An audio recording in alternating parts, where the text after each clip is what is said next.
Threats and intimidation leading to doxing and swatting.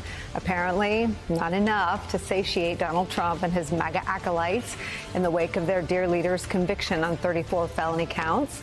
Of course, that was for concealing hush money payments to a porn star, and it was all meant to hide that information from the American voter ahead of the 2016 election. Well, now, Trump allies are plotting their revenge and their retaliation against the people who have had the audacity to hold the ex-president accountable. Of course, all this happens at the expense of the rule of law, basic decency in our very democracy. New York Times out with this reporting today, quote, within hours of a jury finding Trump guilty last week, the anger congealed into demands for action. Since then, prominent GOP leaders in and out of government have demanded that elected Republicans use every available instrument of power against Democrats, including targeted investigations and prosecutions. Here's how Trump henchman Stephen Miller puts it. Is every House committee controlled by Republicans using its subpoena power in every way it needs to right now? Is every Republican DA starting every investigation they need to right now? Is every donor off the sidelines and in the game, the big dollar guys, the rich guys, the wealthy guys? Every facet of Republican Party politics and power has to be used right now to go toe to toe with Marxism and beat these communists. I could barely hear what he's saying because all I kept wondering was, why do you have to talk to Jesse Waters that loudly? Maybe he knows. I don't know.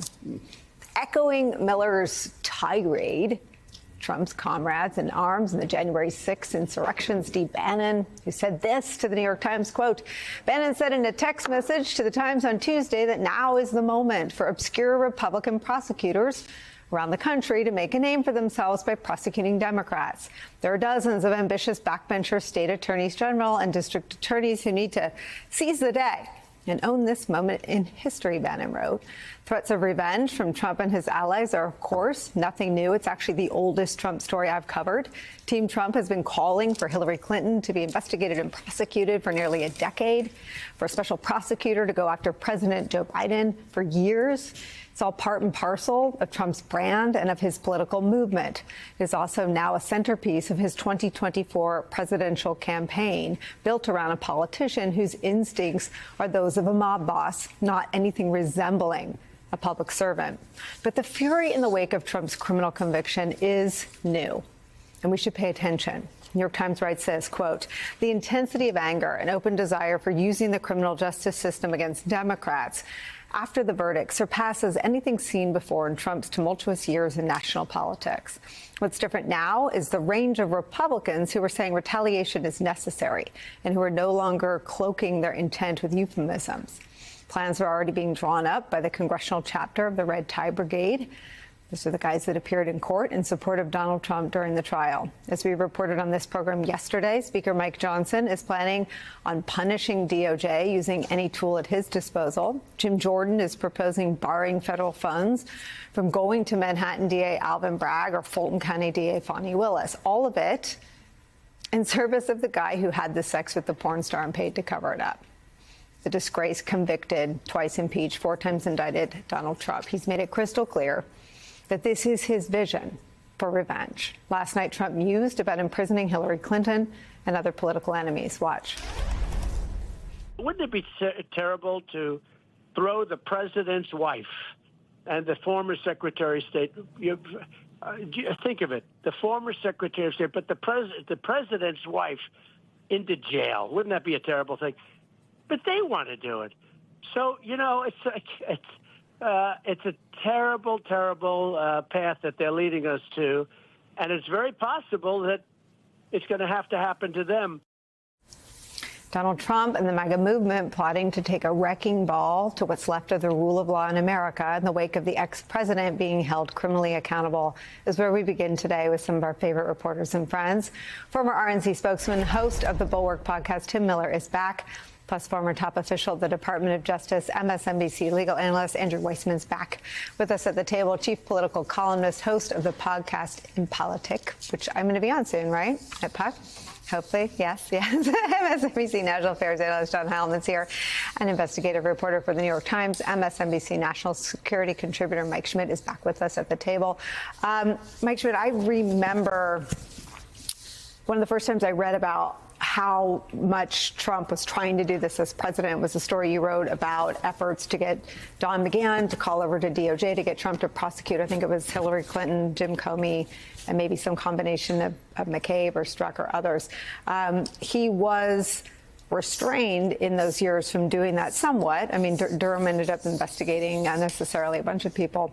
But this is now the centerpiece of his reelection effort, and it appears, based on today's Times reporting, it's been turbocharged by his conviction. Yeah, I think this falls into the category of things that he sort of has figured out. He figured out in the last weeks of the presidency that he could do a lot more without the guardrails around, and something that he would plow directly into if he came back. He really wanted this to be done when he was president. He really, at one point, there's this anecdote in the Mueller report that doesn't get a lot of attention, where he essentially held Sessions' job over his head and said, look, you know, I'm going to get rid of you unless you prosecute Hillary Clinton. He wanted to order the Justice Department himself to do this, but there were these guardrails. Don McGahn writes a very lengthy memo to him saying, this is why you cannot do this. This is why this is a terrible idea.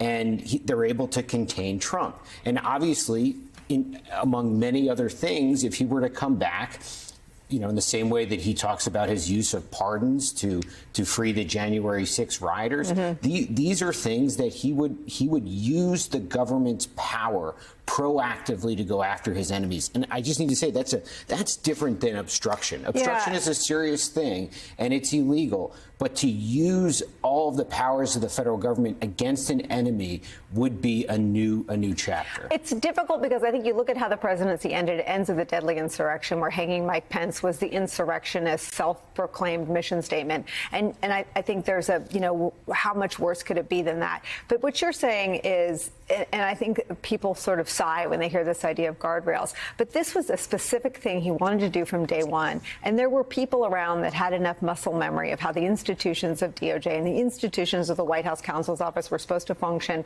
that even if it was imperfect, they were enough of a rein on him. And you're saying that's over. The gig is up. He's going to come out. And he also wasn't sophisticated enough to figure out how to plow through that. He could plow up to a certain point, but to get beyond that, to get beyond Don McGahn or John Kelly, he couldn't do that. He couldn't figure out how to do that. And I think he's gotten better at figuring that out. I think we saw that in the final weeks of the presidency. And so I think that is like a new muscle that he has developed that he figures he can move through. And I think you have to take him at his word. You know, Andrew Weiss, when you were on the Mueller investigation, I think people have to think about this as radically as it's being reported, right? I mean, there wouldn't be a Mueller investigation. There wouldn't be a Jeff Sessions if no one would last 5 minutes if they displeased him. He would not. I mean, you know, Jim Comey's fired for not seeing to it to let Mike Flynn go. Mike Flynn would never be charged. I mean, it is such a departure from Trump 1.0. And I think there are lots of areas that would be a million times worse. We focus a lot here on our alliances and pulling out of NATO. But I think this is one that demands our focus in this moment.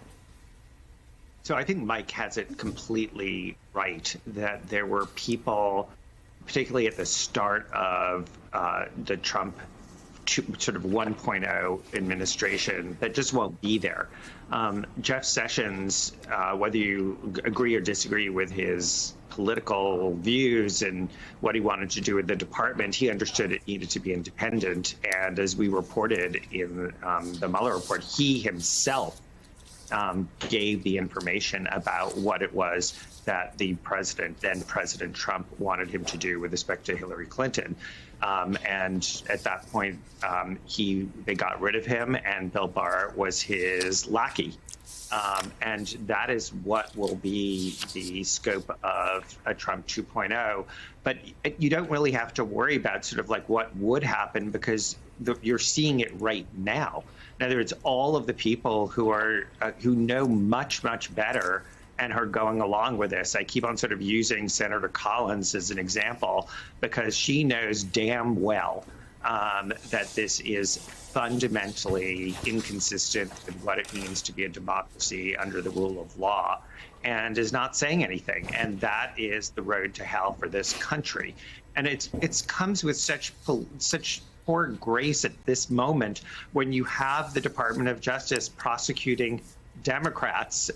You have Senator Menendez on trial right now. You have Hunter Biden on trial right now. And so you understand why a defendant like defendant Donald Trump would have this grievance with respect to the justice system. But what is so anathema to the rule of law and to our remaining a rule of law country is all of the enablers who are going along, who don't see themselves as a Jeff Sessions or a Don McGahn, and are willing to be completely complicit with, really the demise of this country as a democracy.